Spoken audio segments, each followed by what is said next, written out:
Welcome to Mr. Mover Manager Help. Today we're going to talk about entering employee compensation into a customer file. There are two ways that you can open up the employee compensation form.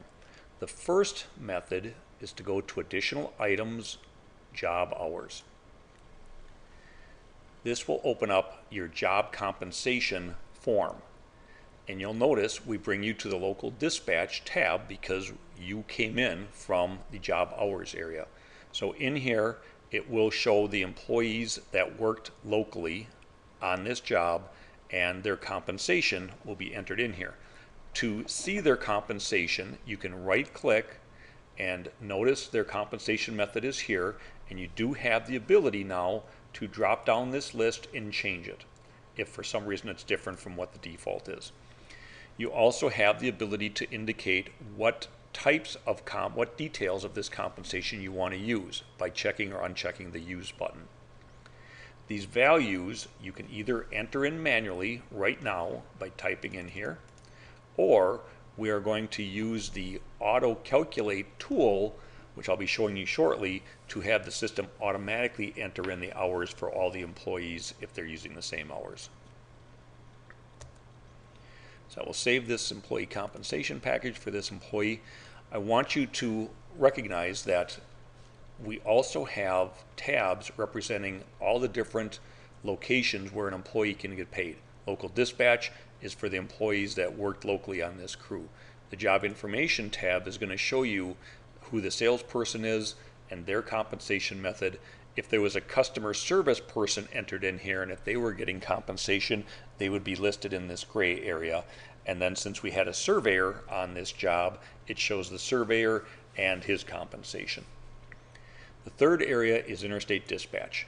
If this is an interstate shipment and you were hauling it and you wanted to pay the driver a special compensation, you have the ability to see that here simply by showing that Victor was the driver, and you can click on here to see what his compensation is. So one of the things to keep in mind is this particular compensation package for Victor is he's getting paid by weight. And so now I need to say what crew size he had. So I'm going to uncheck this, and I'm only going to select the 2-man crew because that's how many men were on his job when he loaded this shipment. So now we'll close this, and let's talk about the auto calculate tool. This tab gives you the ability to manually enter in the values that you want entered into the employee compensation. So you can see here we list all the different types of compensation that is applicable for this customer and a place for you to enter in the values. So now I have the ability, if I know what the weight of the shipment is, and I know the interstate driver is going to get paid by weight, I could put in 67 pounds, and when he did his local work, I'm going to pay him 6 hours of regular time and 2 hours of overtime, and each of those employees, both employees, are going to get paid the same. And let's see, as far as the salesperson, he gets paid based on the line haul and packing. The line haul in this shipment was $54.32, and the packing was $1,245. Okay, you'll notice when I enter in values here, we automatically check the use checkbox, so you don't have to worry about doing that. The next thing is we show you the employees that are getting paid for this, and if we want the information from above to apply to these employees, we automatically have them checked.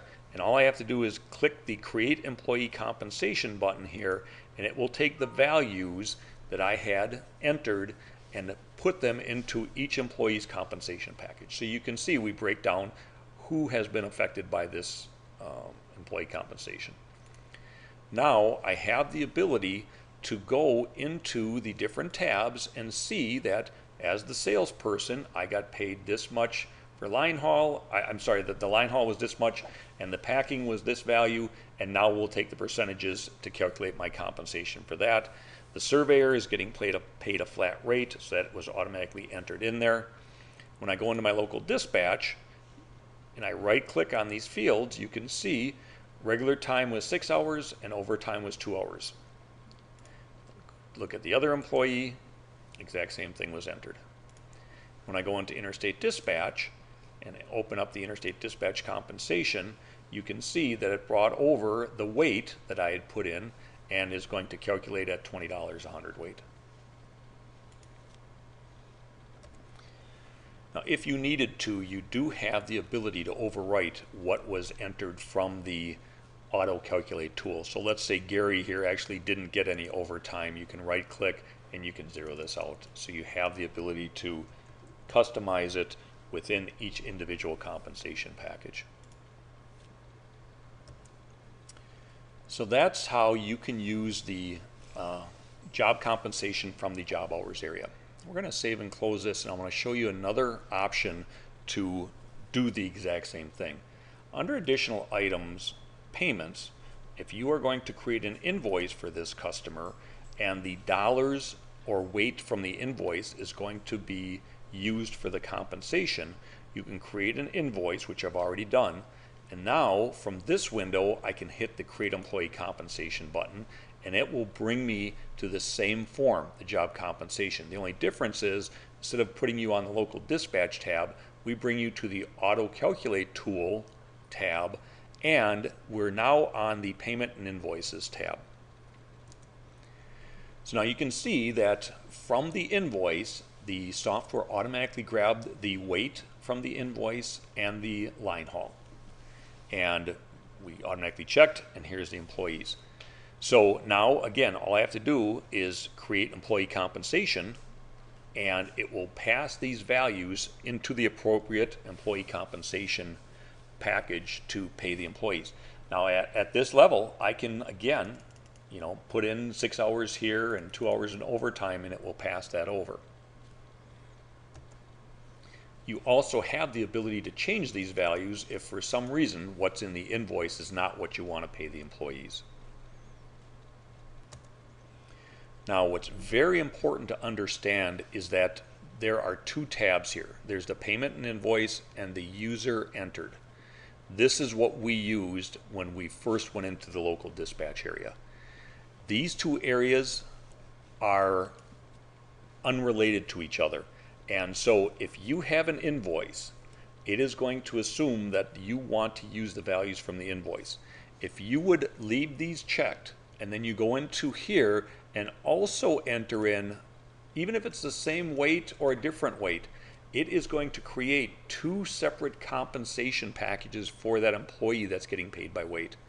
So it's very important that you understand that normally you are going to use one or the other. That's why we give you the ability to enter everything in here or in here. The user entered tab is normally used when you do not create invoices. You just determine you don't want to bother making invoices in Mr. Mover. You can use this tab to automate the employee compensation area.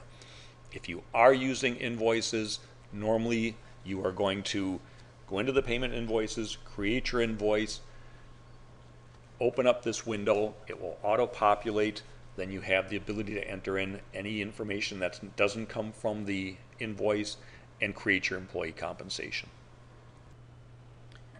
Notice the comp date column. This comp date represents the date that the employee will get paid for the services that he performed. By default, when you are on the Payment and Invoice tab, the comp date is going to be set to be the same as the invoice date for the invoice that you're looking at. If you wish to change the date that the employee will get paid, simply change the date here, and we will then ask you, do you want to apply this new date to all the lines below here? Say yes, and now you can set the date to June 2nd instead of June 4th, or whatever the invoice date was. When you are on the user entered date, the comp date default will be today's date, and then the same way you can change it to the date that you need for the individual employees. So if a salesman gets paid on a different date than a driver, you can simply change it here, and when you click the Create Employee Compensation button, it will then pass that new comp date to the individual employee's compensation package.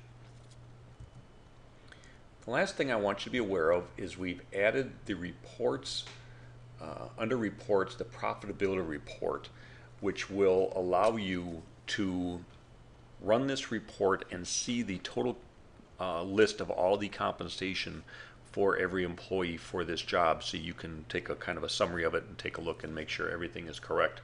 If you find anything wrong, you can correct it because you're still in this window here. That is everything about entering employee compensation into a customer file. I hope that helps.